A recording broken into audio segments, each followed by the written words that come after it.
What's up everyone? Just a little precursor to this video today. I've been to various gatherings in real life, Netrunner gatherings, and something that strikes me when people say, "Hey, I've seen your channel before. You're the guy that made the noise blackmail deck, aren't you?" And I respond, "Yep. Well, long before Valencia Estevez is a thing, long before blackmail came into fashion, I've been experimenting with various janky tier 2 decks or even tier 3 or lower decks. They don't work, but they're fun to play and they bring a whole new life into Netrunner. So I do encourage you to build your own decks as well. Impress your friends, impress your playgroup.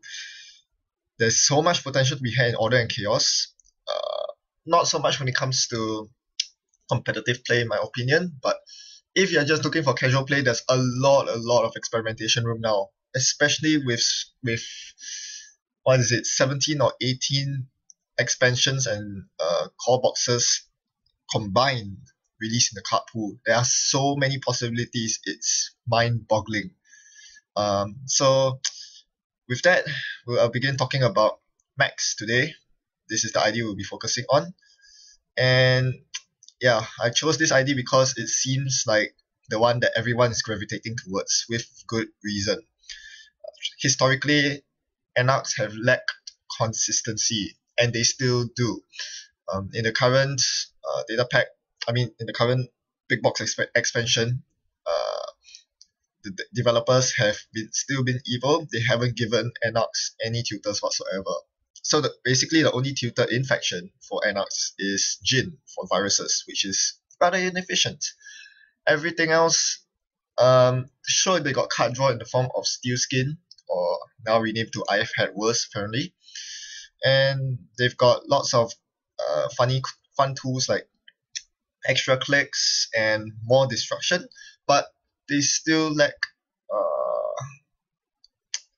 card draw is still a bit of a problem, and consistency is definitely a huge issue in a meta game which is saturated with near hub astrobiotics. That's the one thing that's stopping Anarchs from becoming competitive. Max plans to change that because he gets to draw one card every single turn. That's like gaining an extra click. That's huge. That will drastically speed him up, and this ability still allows him to do well. Him, or is it her? Good question. It can still do well towards the late game, unless you run out of cards in your deck, of course. But until then, this is a very ferocious ID, not one to be messed around with. However, drawing just one card every turn is very subpar.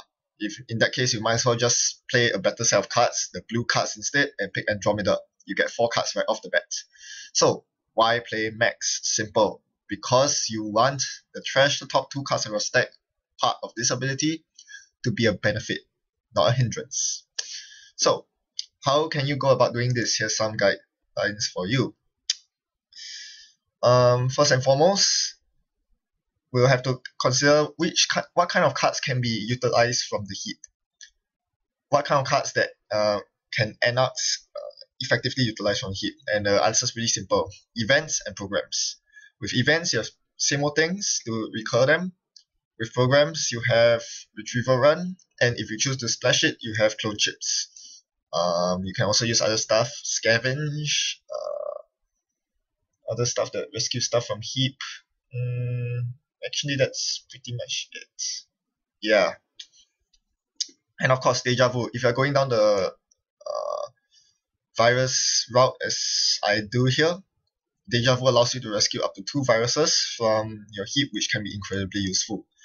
Then you have, that's it. So basically with Max, you want to build an event and program based deck, or rather one where all the key cards are events and programs. So in this deck, for example, the key events are, I guess you could consider Knife as a key event because it is a form of ice disruption. You have HQ pressure in the form of events. You have R&D pressure in the form of program in medium. Nerf agent is there for HQ pressure. And all these are supported by Hive Mind, which lends to even more HQ and R&D pressure and is performed by a program. So this is an important thing. You do not want to run stuff like R&D interface and HQ interface. Why is that so? Because you have no way of tutoring them from your heap. If you play R&D interface and have it milled, you cannot get it back except with deja vu, and that's pretty inefficient. So so basically you want to keep the hardware and resources to a minimum, especially those that are reliant on. In this case, same old thing is inevitable because you use it to tutor your events. So if you see it's a bonus, if it's trash, no big deal. But you don't want, KD Jones and Armitage are actually decent resources to have. In fact, I believe most decks will be running at least 2 or 3 copies of them, because when your deck eventually runs out of cards, only the resources will be there to pad you to ensure that you keep your money rolling. Of course, you could splash for Magnum Opus as well. That's perfectly fine. So yes, obviously there are lots of ways to play Max. I'm not saying that what I'm saying right now isn't the only way to play Max, but I feel that this is more efficient. As I said, you cannot tutor for these, but it's fine. If you draw them, you play them, you get money for the rest of the game. If you don't, well, the chances are not that high. But you do not want to be completely reliant on resources. So, for example, if you're thinking of playing a Fall Guy Anatomy of Enoch account siphon deck that relies on Fall Guys to bolster your Data Leak reversals, which is also a resource, mind you, you're better off using another ID because you cannot guarantee that you will be drawing multiples of this card. In fact, most of them will go to the heap and you have almost no way of getting them back. So that's what I mean by reliance. Key cards should be programs and events. Resources and hardware are there as an optional bonus. If you draw them, good for you. If you don't, at least you have other options. Hardware.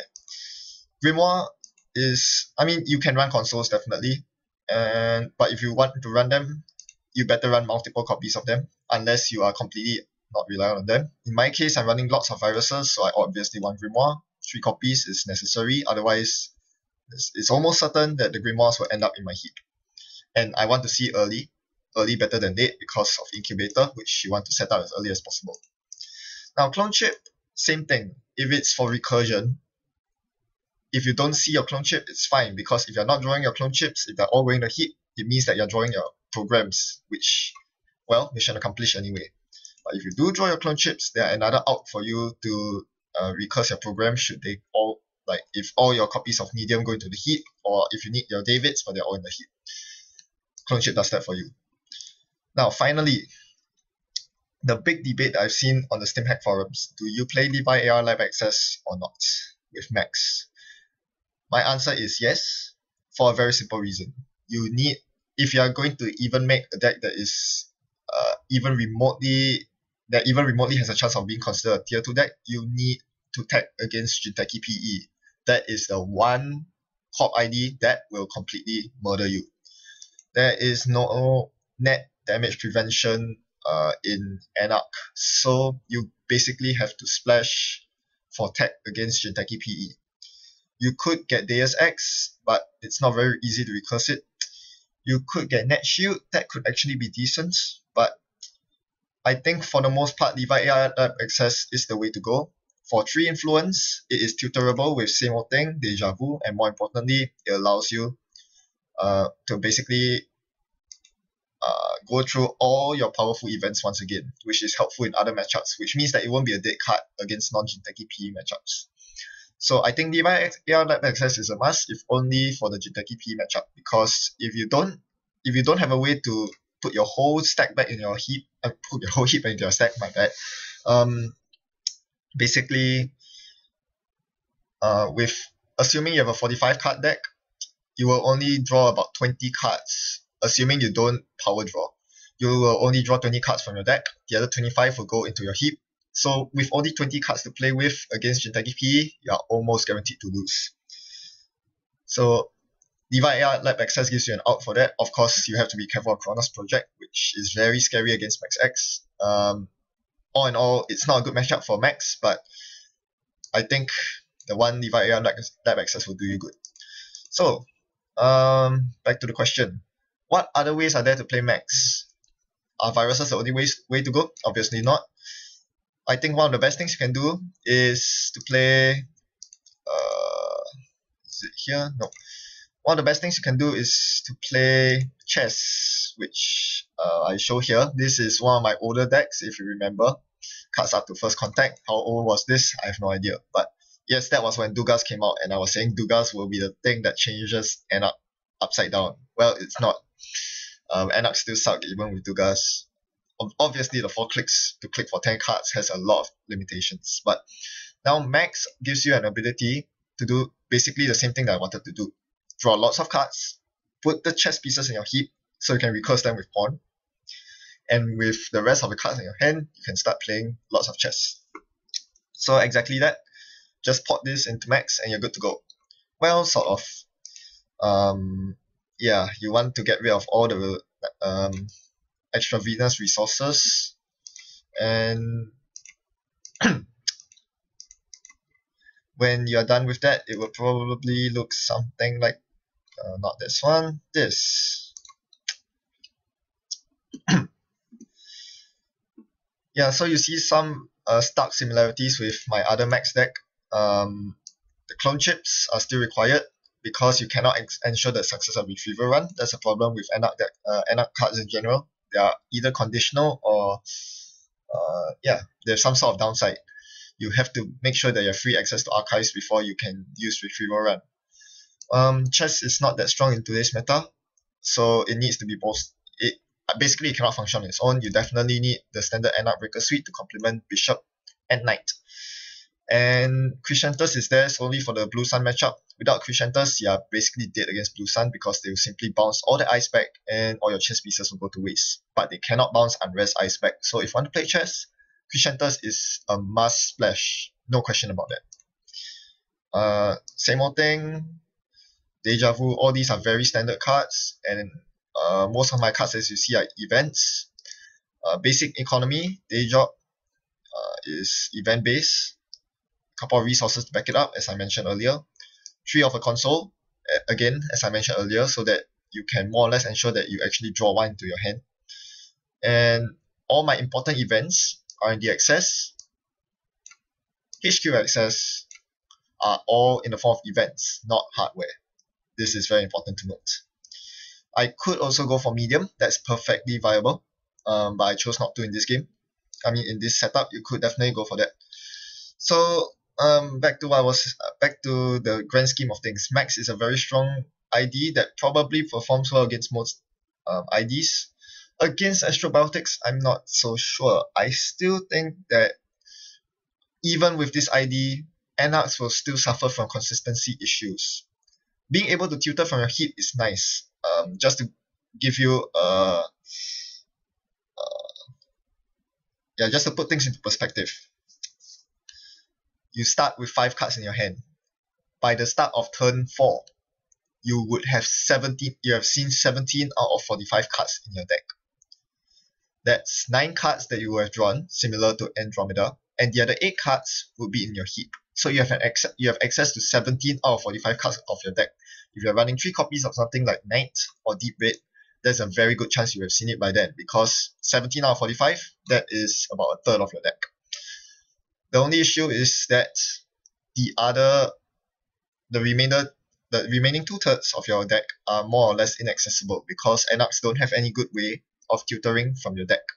So if you're playing Max, you're probably not looking for SMC, special orders, stuff that tutor from your deck, and test run is certainly a non-bo with Max because you trash your cards first before drawing. So if you test run something, it's going to get trashed the next turn. So it still suffers from that. Against Nerf Hub, you need to get your breakers up by turn 3 or turn 4 latest, and this still doesn't really guarantee it. I'm saying this because I've been the victim of it. Playing Gabriel Santiago against Nerf Hub, I lost because I didn't have enough breaker consistency. I was only running 2 special orders, 2 corroders, 2 barrier breakers. That wasn't enough. So, and I think if you're trying to make a competitive Max deck, you will still run into the same problem. So unfortunately, I don't think it will be tier 1, but you can create some darn effective decks with it, and I'm looking forward to see all kinds of decks being played out of this ID because it's so generic. It's like basically HB engineering the future. It's like Andromeda, it's like Kate. With more money and more card draw, you can't go wrong.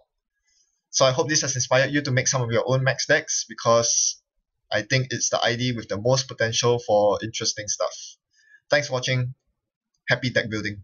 See you around.